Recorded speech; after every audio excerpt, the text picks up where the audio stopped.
wearing number 29 and entering his third season with the Rockland Boulders. I'm here with Bo Budkevics. Bo, how are you doing today? I'm doing very good. Good. I'm happy to hear that. Now, to start off, Bo, why don't you tell me where you're from? I'm born and raised New York, born and raised on Long Island, New York.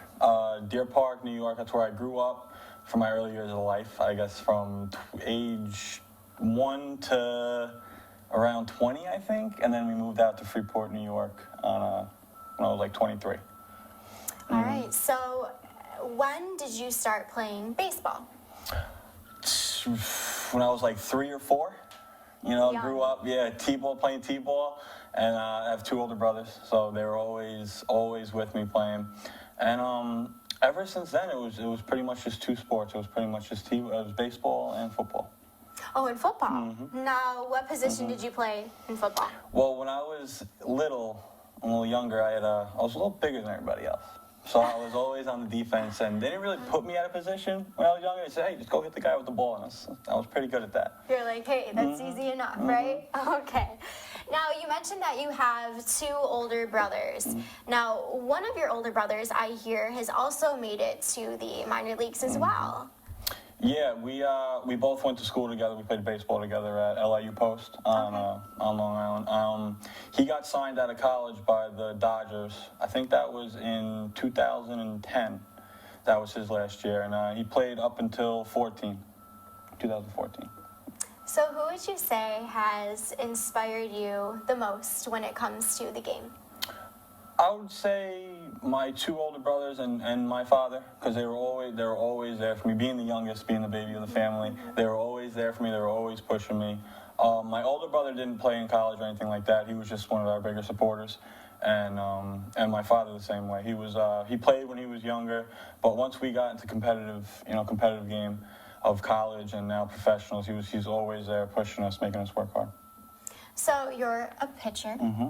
Now, last year for the championship game, I hear that you pitched 7 scoreless innings, helping lead the team to a victory. Now, tell me about that. That must have been a pretty cool feeling. It was something else, Coming back here in early August, helping these guys win championship, it was something else. That day was very special, having guys there like Nate Rowe and Joe Maloney and Charlie Law and all those guys, having great teammates.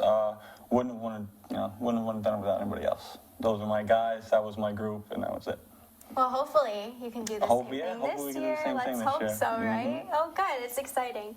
Now, before a game, do you have any rituals, or is there a certain song that you absolutely have to listen to get you pumped up? There's no song. My only ritual would be I have to eat Chinese food about 5 hours before I throw the first pitch. That's it. Really? Yep, that's it. Now, when did this ritual start? Because that's a pretty unique ritual. I have no idea. I think it was just one day I threw well, and then we threw every 5 days. So then 5 days later, did the same thing, and did the same thing after that, and just kept throwing good. So I was like, you know what? Chinese food's my thing. Gonna stick with it. I'm just gonna keep doing it. All right. So what's your go-to? Is it the noodles or the rice, the fried rice? I'm a humongous General Tso's chicken guy. Okay. Humongous. Once I start eating, I don't talk to anybody, or I don't even think I breathe. I just keep shoving it in my mouth. And it seems to be working so far. Yeah, it's not bad. Bringing business to the local Chinese restaurants. But what is one thing that you cannot go without on a road trip?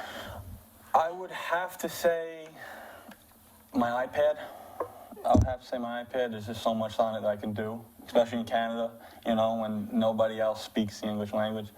You have to do something when you get back to the hotel room. So I'd have to say my iPad. All right. And I hear you're quite the jokester on the team. I hear you're always making everyone laugh, always having a good time. Why don't you share a joke with me today? I'm a big pirate joke guy. Okay. A little corny humor we have here. Hey, that's always good humor. Let's see what I got for you. Why didn't pirate like the alphabet? Gotta give me one. Because there's no R. What? No. Because you got lost at sea. Okay, I mean, come on. Lost at sea. There you go. There was no R. There's always alphabet. There's always R in the alphabet. See, that's a good guess, though. joke. That was a good guess. It made me good laugh. Guess. That's a very good joke. And then I also hear that you love to sing karaoke. Oh, huge karaoke singer. What is your go-to karaoke song? My go-to karaoke song this past weekend was Selfie by the Chainsmokers. Let me take a selfie. Yes. Okay. It went great. But my go-to, if I have to impress somebody, it would be Enrique Iglesias, my hero. Do you do a little dance too? Yes, I'm a great performer. Great performer. What reality television show do you think you could win? Well, I could win? Probably Survivor. Survivor? Yeah. You think you could do it? Yeah. Be out there in the wilderness? I think so. Yeah. Because you know why?